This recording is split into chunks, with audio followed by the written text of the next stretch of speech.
Hello friends, welcome to এটেক with a new interesting video. আজকে আমি আপনাকে দেখাবো যে কিভাবে যে কোনো পরীক্ষার রেজাল্ট, পাবলিক পরীক্ষার রেজাল্ট সেটা আমরা অনলাইন থেকে নিজের ফোন থেকে দেখে নিতে পারি। তো তার জন্য আমি আমার অষ্টম শ্রেণীর পরীক্ষার রেজাল্টটা দেখতে চাচ্ছি। তো তার জন্য আমার যেগুলো প্রয়োজন হবে সেগুলো হচ্ছে, এখানে দেখতে পাচ্ছেন যে অ্যাডমিট কার্ডে এখানে আছে আমার রোল নংটা আছে, রোল নংটা কাজে লাগবে, রেজিস্ট্রেশন নংটা কাজে লাগবে এবং সেশনটা কাজে লাগবে। তো তার জন্য আমরা সর্বপ্রথমে ক্রোম ব্রাউজারে চলে যাব।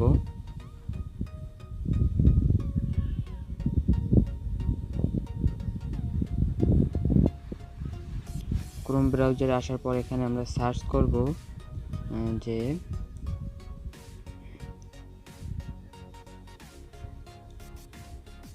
এডুকেশন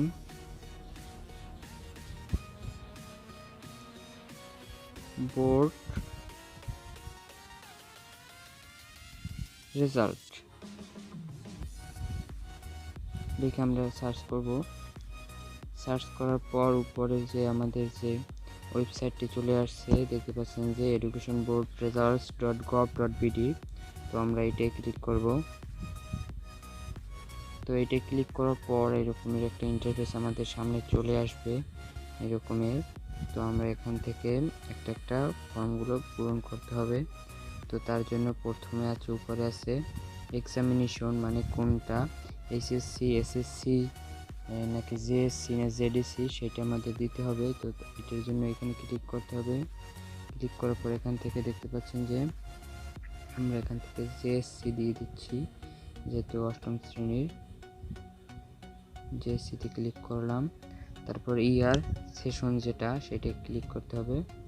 এখান থেকে 2019 দিয়ে দিলাম। দেওয়ার পরে এখন বোর্ড, কোন বোর্ড থেকে পরীক্ষা দিয়েছেন সেটি দিতে হবে। আমি তো বরিশাল বোর্ড দিয়ে দিলাম। এরপর রোল দিতে হবে। রোল হচ্ছে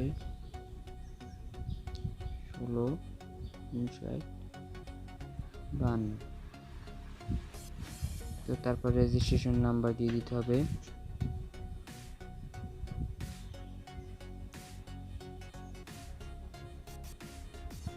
রেজিস্ট্রেশন নাম্বার দিয়ে দিলাম।